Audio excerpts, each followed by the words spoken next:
Hello and welcome to my channel. I'm Julie from Julie Davis Flower Workshops and Flower Start, the online flower arranging classes.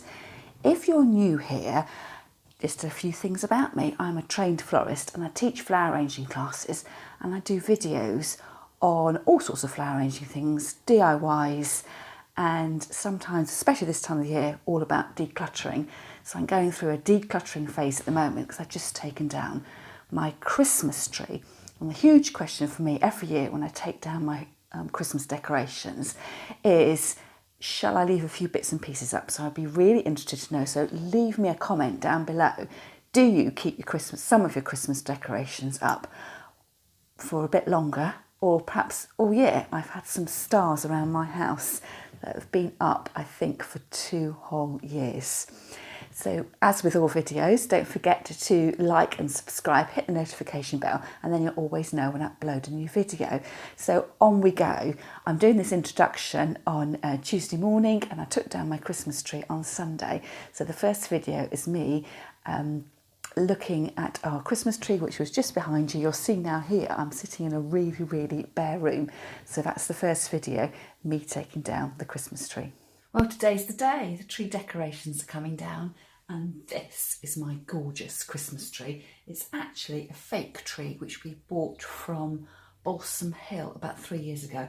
It was really quite expensive, but as the years go by, it'll make it more cost efficient. And I've stuck to a red and white theme that fitted in with my Scandi theme for the whole of the house. What I like to do, you can see I've already got my Christmas lights there twinkling away already.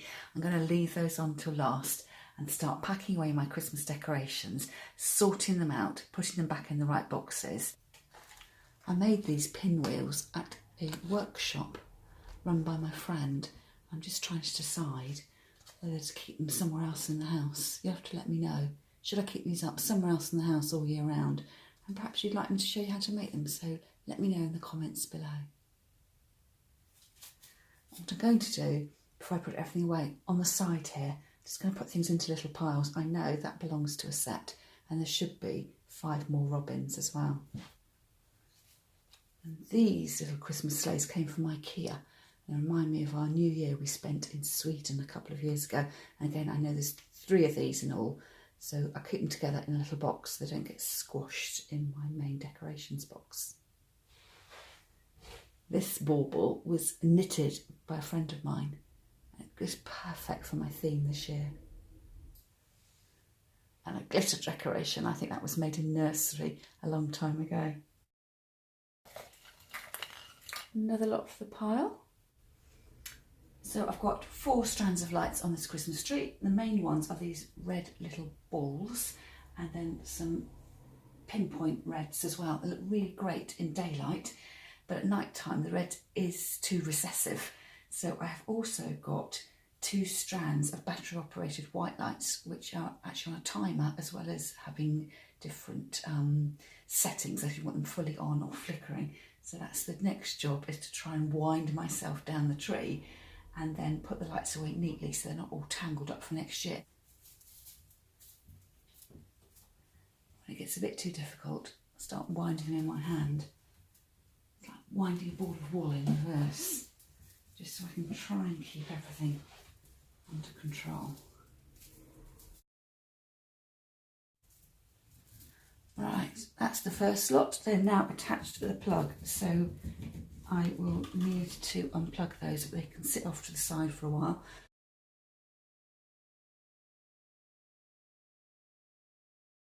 They look gorgeous. If you wanted to keep your lights going a bit longer, I'd put those into a lovely glass jar and have them glowing in the evening. It's really, really gorgeous.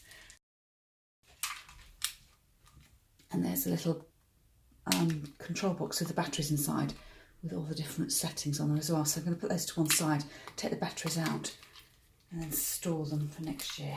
Now, as I said, this tree is a fake tree, and it comes apart in 3 pieces. I'm not sure where the joins are. This might be a 2-person job. Oops. There we go. That's piece number 1. Piece number 2. And piece number 3 is, I think, possibly screwed into the base. I'm just going to take those lights out of there. Whoops, daisy. And let's look. Can't quite remember how to do this. There's a basket that covers up the stand. All just slots together. So it's a lovely basket at the bottom so you can't see the stand. Here is a stand that packs down flat. What did you think of the pinwheels I made? Would you like me to do a video on how to make your own pinwheels? They're not just for Christmas, you could have them up any year, any time of the year. So again, leave me a comment if you'd like me to do a video on pinwheels and I'd be happy to do that. Now the next segment was filmed after we came back from our dog walk and I was putting my Christmas lights away and they got in a bit of a tangle even though I'd only just taken them off the tree. So I've got a special way to show you how I keep my Christmas lights untangled, ready to use next year. And if you've got any similar tips and advice, leave me a comment because I'd love to know what you do as well. Now the fun part begins, and that's going through my decorations and packing them away.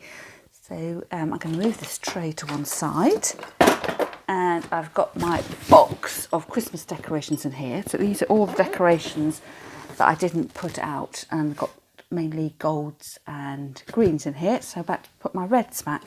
So as I say, I love pushing them back. Just take a bit of care. I remember this one from a pottery painting workshop I went to, so I'm really pleased with that one. And wrap them all up. Now I wrap up the ceramic ones, but there are the squidgy ones that have been home, you know, the fabric decorations don't need wrapping up, so I shall put those in there as well. So I can just be, the soft ones can be thrown in, but the ceramic ones or the proper old-fashioned baubles need to be wrapped up individually. I've got 2 of my little sleighs and I'm certain there is a third one somewhere. So I've got the box that they came out of, so I need to keep that to one side. Possibly I may have left it on the tree, though I thought I'd taken everything out. So I will need to have one last look at the tree and find out where that got. So it always seems to be these little bits of leftovers that you can't put away because you've mislaid something. Huge bauble here. Get that wrapped up, get that in quite soon so it has somewhere to snuggle down into so it doesn't get broken because it's too big for the top of the box. This one here came off my mum's Christmas tree, remember that, from when I was little. So, wrap. But I have got my tiny robins, and there are 6 of those. And again, I want to protect them, so I'm going to clip them back into the box they came from. And then plastic lid on the top, so all packed away for next time. A few things I've decided I don't want to have anymore. A couple of bits here, so I will give those on, pass those on to the charity shop, and somebody might enjoy those next year. So that is the decorations done. I just found some little clip pegs, they can go on the top. So I will now move on to my Christmas lights. That, even though I found the sleigh. Hurrah, so I can go straight back in the box. So I've got my 2 lots of lights here, which are already, despite me trying to wind them up together, are getting muddled and tangled. So, battery operated lights first. So I click open the top and it's got batteries in there, which I'll take out. And then I have an old sweet tin. So I put the batteries into the sweet tin and then we keep that in our garage so we always know where our batteries are. I've got a bit of cardboard here and what I do is make a rip in it and start with the end of the lights, hip cut in there and then wrap around, and then with a little bit of the box tuck that underneath, so they're all tidy.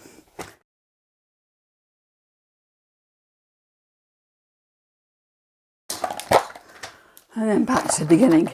So that's the excess length of wire I didn't need because my lights were plugged in right next to my extension lead.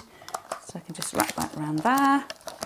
And then lights are easy for next year. These are actually rechargeable batteries. So what I do there is we've got a little plug-in thing. So the batteries slide out.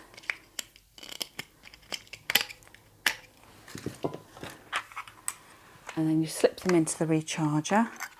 To have 4 in at once. So they go in like that, and then plug them into the socket, and they will charge away. So I can put them back fully charged. They'll be great for other use. And then these ones will slide away. And what I might do with these lights, they're really pretty star shapes. I might keep them out and have them, so you know, there's a bit of fairy lights in the winter evenings. My next video is filmed, I'm sort of looking that way because it's filmed on my chest of drawers. Is that the right word for something that's in your front room? Sideboard stroke chest of drawers, a cabinet of drawers anyway, and I've been using the flat surface to style through the seasons. And I've got this beautiful jar of Christmas stars. It's a jar with a piece of perspex in, with fairy lights, and it's sort of the light refracts and you get these little star effects in here. So my question for you here is, should I keep this jar of stars up all year? And this is one of the things that has been up for a whole year so far, but is it time for me to pack it away and bring it out afresh next year? So I'd love to know what you think about that. So don't forget to carry on watching right to the end of the video because I will reveal what I did decide to keep. This little shelf area I normally style up depending on the seasons. It's all looking really quite bedraggled now, so I need to start packing that away.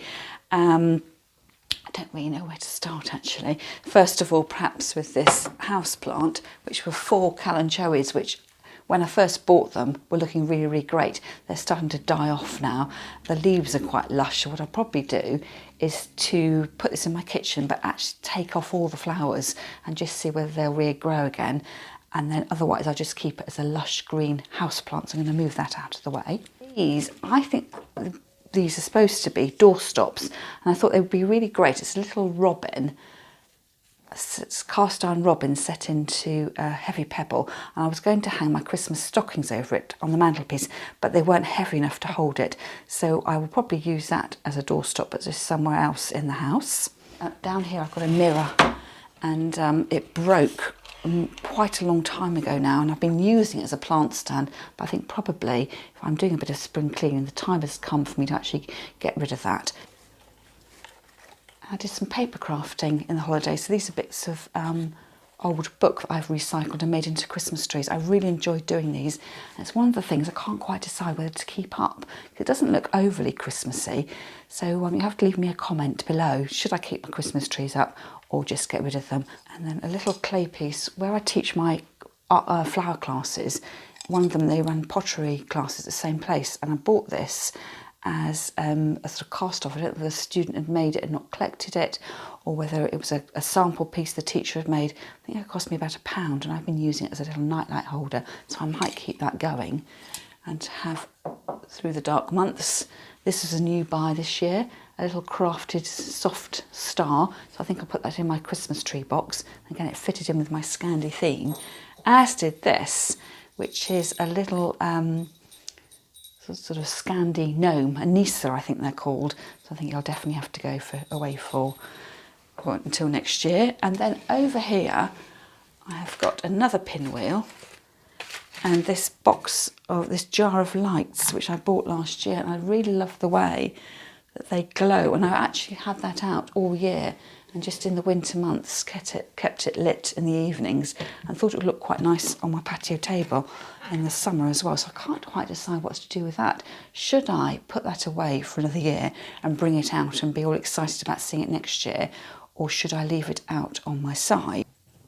My last video today is me dismantling the setup on my mantelpiece. We have got the world's ugliest fireplace. It's a ceramic tile fireplace. but I did manage this year to dress it up in a very sort of pared back Scandi minimum way.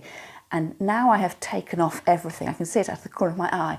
Everything from the wall above the fireplace, boy oh boy, it is looking bare. So I'm going through that stage at the moment where the decorations are down, but the house just looks so bare and almost show home, soulless really. So that's going to be my next project. I'm going to be hitting the charity shops to buy lots of bits and pieces or repurpose bits and pieces. I do need to check out my workshop, but I thought I would make a gallery wall above the fireplace and have it interchangeable. I've been using command strips and I'm quite a fan of those, quite a new thing for me. So if you love using command strips, let me know what you do with them and give me a few ideas for the next video I'll film. This is what I did with my fireplace this year, keeping it all very minimal and my version of Scandi-inspired, and incorporating lots of different elements as well, but not keeping everything really, really flat. So you can see here, I've used a couple of books to prop up my candles. I love these candles. They are covered in silver birch bark or natural bark with a bit of glitter on them as well. I had a tiny bit of Christmas greenery. I never got around to putting more greenery over the place, but you can see because it's been indoors, it's really, really dried out. So that needs to go straight into our compost bin. I'm just going to put it on the hearth for the moment. And then a lovely little nightlight holder, which was new this year from Sainsbury's. Whoops, that's fallen off there. And again, should I keep it up all year? I did keep my star up all year. And also I've got another one in the kitchen that I kept up all year. So are stars just for Christmas or should they be for all year round? Not quite sure about that. But as it's a new purchase, I might put it on the side over here. And I can have a sort of transitional period between, full-on festivity to just embracing the dark evenings and making them nice and warm and cosy. And this here that fell off the mantelpiece was a star, and I think that came from Hobbycraft. I spray painted it and then had some dangly bits of Christmas decoration that I put on the top there. So I think probably I will take off the dangly bits and decide then how I feel about my stars. I'm wondering actually about whether I should have a star motif going over the wall. Again, is it too festive? Should I just let Christmas go and carry on? So I will take that apart anyway and store the decorations in my decoration box and put my stars away. And then there's another little scene here. I love this one. And this, I think, was a book. I think this is my husband's thesaurus, which had a jacket on it. Oops, that's just fallen off. He hasn't noticed yet I've used it, so I just need to put that back. But again, these gorgeous little scenes here. So I bought that new, it's got a little hanging string there. Would have been a hanging decoration, but I took it off. I just think that's absolutely gorgeous little house with one of my trees. This was from Sainsbury's, so it's not vintage at all. But the bauble is a vintage bauble. I've just packed away some vintage baubles I had, and I noticed I only had 11 of them. So that's where the 12th one's gone to. And then this little nightlight holder. So I walked past the charity shop and had a 50p table. And isn't that just gorgeous for 50p? It's quite silvery. And yeah, just really festive. So it fitted in with my theme really well. So I shall get rid of the old candle and pack that away. And then my little box decoration here, which has got some felt in it, and I've attached this to the wall with command hooks, with command strips. So before Christmas, I had about 4 different picture frames on here that I've peeled off, and that's how I fixed my star up as well. So command strips are quite new for me, and I would say they are quite good fun. So I'm going to have a go at pulling this off the wall. So, oops, that came off quite easily, rather too easily perhaps. Let's have a go at taking the star off. So I should just be able to pull it off like that. So I just had one command hook on the back here. Here I'd cut it in half over that, and then with the command strips you pull them down. So down, down, down, down, down, down, down, down, down, down. Oh, and then they ping off, so you don't actually try and pull them off. So just before I sign off the video, I'll show you a photograph of my styled surface. And I did decide to keep the jar of Christmas lights and also a couple of pinwheels that hadn't been on my Christmas tree, but they'd been in another room. And I have deadheaded the indoor plant that I showed you. And again, my eyes are wandering off to the side because I've now got a vase of flowers as well on the side, which my husband has moved from one part of the house over here. He obviously thought he could do a better job of it than me. And I've bought in some spring flowering bulbs that have been on my kitchen windowsill. So I hope you've enjoyed the video, and I'll see you next time.